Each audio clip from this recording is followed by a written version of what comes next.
Bonjour à tous mes fidèles auditeurs. Jour 18, toujours à niveau 2. J'ai mentionné hier, on va avoir des grands changements aujourd'hui à Montréal. Évidemment, avec notre centre urbain, on présente un grand risque de transmission communautaire avec la densité de la population. Alors, dès ce soir, 18 heures, les premiers répondants du CIM, Côte-Saint-Luc, police DA de Laval, ne seront plus affectés sur l'ensemble des appels sur notre territoire. Il faut absolument limiter le risque vers nous, les intervenants de première ligne, puis en même temps, eux autres, ils protègent leur propre mission. Alors, c'est un move assez drastique.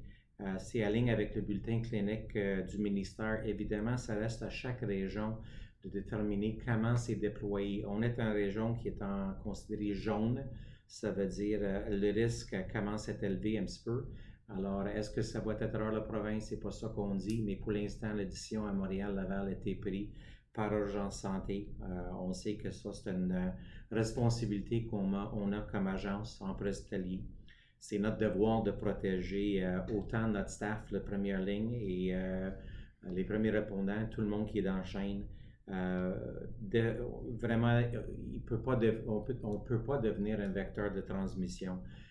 Pour freiner cette bébête-là, évidemment, on voit à travers les derniers jours, semaines, tout ce qui est gouttelettes, tout ce qui est les traitements de ventalin, tout ce qui est compression sans cambitube, puis en cambitube, on va rajouter aussi des clampes pour assurer qu'il n'y a pas de gouttelettes qui sortent de ça.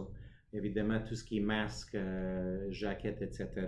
sont conçus dans la même direction, encore dans un mode plus agressif, d'assurer qu'on freine le développement de cette bébête-là sur notre territoire.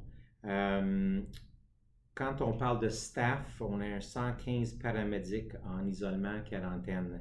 Il y a quelques-uns qui sont rajoutés aussi qui ont des défis avec les enfants. On remercie pour le blitz qu'il nous a donné depuis 2-3 semaines déjà. Peut-être pour quelques-uns, ça prend une petite pause. On a fait appel à des retraités puis des enseignantes. On a quand même plusieurs de douzaines qui sont prêtes à rentrer au moment opportun de porter l'aide nécessaire. Le positif, c'est qu'on a un base de transport de 15% sur notre territoire depuis la dernière semaine. On peut le sentir sur la route, c'est un peu plus tranquille. Il faut toujours l'apprécier. Je pense qu'on est correct dans cette vague-là pour un petit bout. L'action, ça se passe vraiment à l'hôpital, dans les unités de soins critiques. Pour les épires, j'ai fait allusion que le provisionnement est passé par le ministère. C'est toujours tête, on est tête depuis des semaines avec ça. Inquiétez-vous pas. Peu importe si c'est une jaquette, c'est une Tyvek, c'est une masque, c'est une visière, on va vous fournir avec le meilleur équipement possible. J'apprécie votre flexibilité d'adapter, faire les mesures. C'est un grand challenge des logistiques, puis je remercie pour cet support-là. Dernièrement, le messie du jour, service de planification des effectifs, bien connu comme les services d'horaire.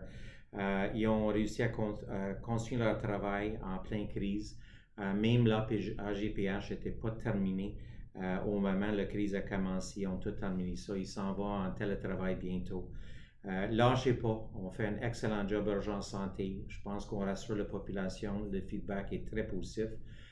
Vous êtes mes héros. Lâche pas. This is what we do. À demain. Ciao.